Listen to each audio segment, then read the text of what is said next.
Hi, I'm Sam Ross, founder and CEO of Claim Climbers. If you've ever filed your VA disability claim, there's a good chance you have heard the term C&P Exam. It stands for Compensation and Pension Exam, and it's one of the most important steps in the VA claims process. But what actually happens during this exam? And what is the VA looking for? Let's go through it together. A C&P exam is the VA's way of gathering evidence about your medical conditions and how it affects your daily life. It's not a regular doctor's appointment or a treatment visit. It's a medical evaluation done specifically to determine how severe your condition is and whether it is connected to your service. The examiner could be a VA provider or a contracted third-party examiner from companies like LHI, VES, or QTC. During the exam, the provider is supposed to review your records, ask you about your symptoms, and sometimes perform basic physical or psychological testing. For example, they may measure your range of motion if it's a joint issue, or ask about your sleep patterns, memory, or emotional health if it's a mental health condition. Everything they document gets added to your file and used by the VA rater to decide your claim. Now, here's the key thing to remember. The C&P exam is not meant to diagnose you. It's meant to evaluate you. The VA already has your service and medical records. This exam simply confirms the current status of your condition and how it impacts your ability to function. That's why honesty and clarity are so important during the exam. Exaggerating or minimizing your symptoms can both hurt your case because the VA looks for consistency across your records, your statements, and your exam results. It's also important to know that not every veteran will have or is supposed to have a C&P exam for every claim. If the evidence in your file is already strong enough, for example, if you already have a recent Nexus letter or a detailed DBQ that documents your condition thoroughly, where they can see how it impacts your life, the VA may not schedule one. On the other hand, if something in your record's unclear or incomplete, or if the rater feels like it, they may schedule multiple exams to fill in the gaps. The takeaway is this. The C&P exam is one piece of the VA's evidence puzzle. It's not something to fear, but it is something to prepare for. Go in knowing your medical history, understand what condition is being evaluated, and be ready to explain how it affects your daily life in simple, truthful terms. At Claim Climbers, we don't perform or influence C&P exams, but we help veterans strengthen the medical evidence that supports them. That includes the Nexus letters and documentation that help clarify the connection between your condition and your service, the same information your examiner should be reviewing. In the next video, we'll talk about how much weight these exams actually carry in the VA's decision-making process.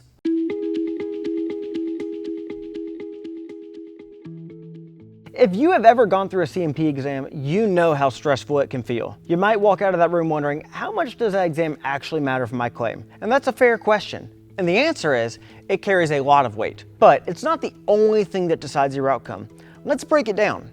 The C&P exam, which stands for Compensation and Pension Exam, is one of the main tools the VA uses to evaluate your claim. It's the VA's way of collecting up-to-date medical evidence about your condition and how it affects your daily life. The examiner's report goes directly to the VA rater, who compares it against your service records, past medical records, and any additional evidence you've submitted. The key here is that the rater often relies heavily on what the examiner documents if the other evidence is unclear. That's why the quality and accuracy of your C&P exam can have a huge influence in your final rating. Now, this does not mean the examiner decides your claim, and if they decide negatively, it's not the end of the world. The examiner's job is to provide medical observations. The rater's job is to make the decision. But because the exam is often the most recent and structured piece of evidence, it can easily become the deciding factor if it conflicts with what's in your file. Here's an example. Suppose you have a strong diagnosis, and that's about it. But during your C&P exam, the examiner writes that your symptoms are mild or that your condition has improved. Even if that's not accurate, that single statement can reduce your rating or delay that claim.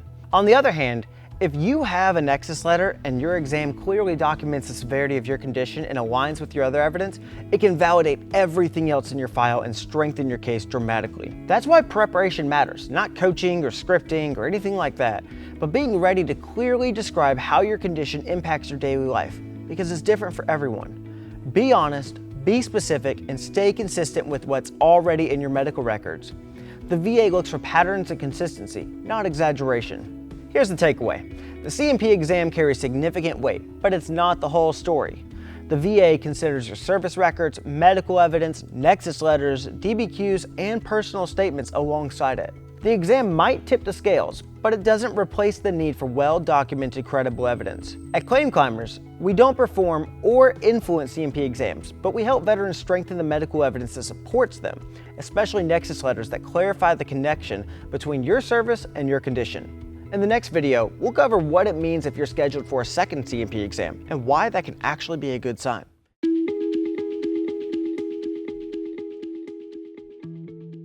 One of the biggest questions we hear from veterans after their C&P exam is, why did the VA schedule another one? Is that a good sign, or does it mean something's wrong? The truth is, a second C&P exam can mean a few different things, and it's not always bad news.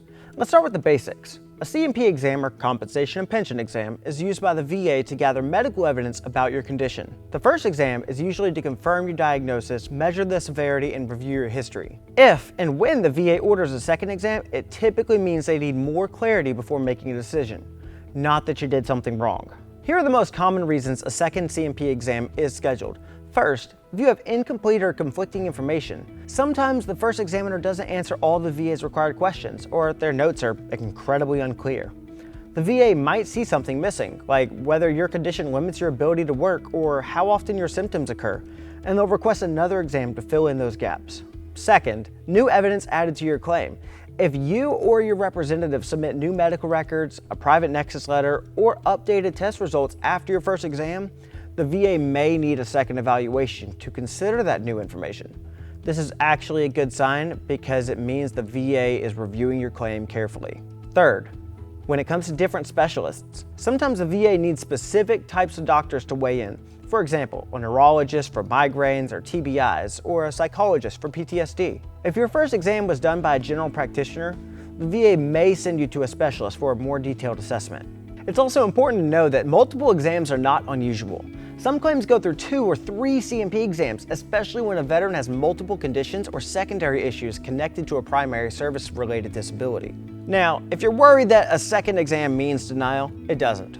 In fact, it can mean the opposite.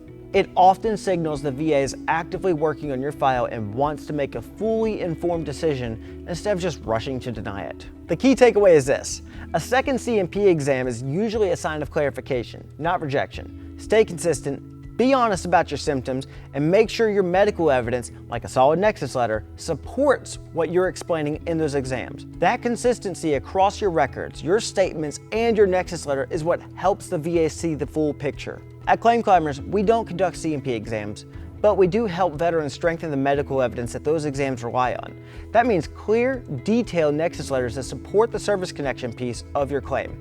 In the next one, we'll go over how long it typically takes to get a decision after your C&P exam.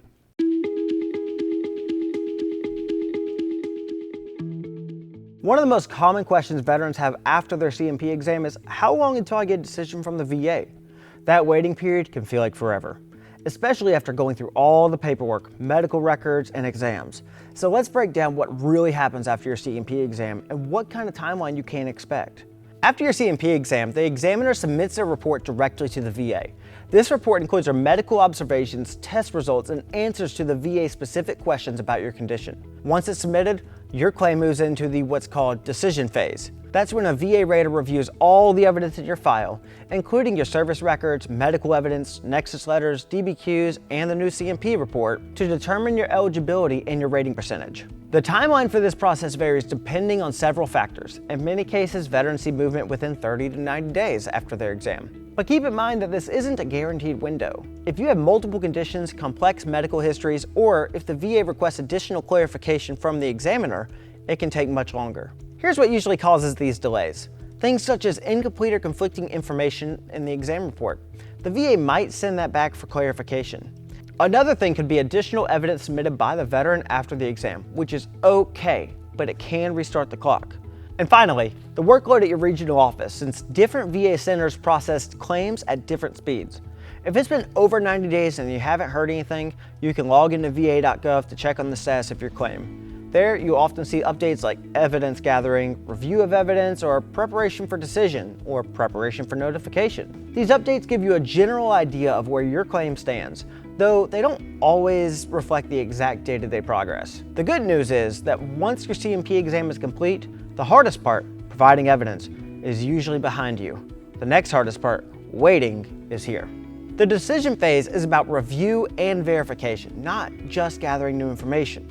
That means you're getting closer to the finish line. The key takeaway is this: most veterans receive a decision letter within 1 to 3 months after their C&P exam, but patience and documentation are key. Continue to monitor your claim online, avoid submitting unnecessary new evidence unless it's a Nexus letter or something that is very relevant to your claim, and stay consistent with your story and your records. At Claim Climbers, we don't influence the VA's timeline or decisions, but we help ensure the evidence in your claim, especially your Nexus letter, is clear, detailed, and strong enough to support you all the way through this process. If this helped you understand what happens after your C&P exam, make sure to like this video and subscribe to our channel. Take care.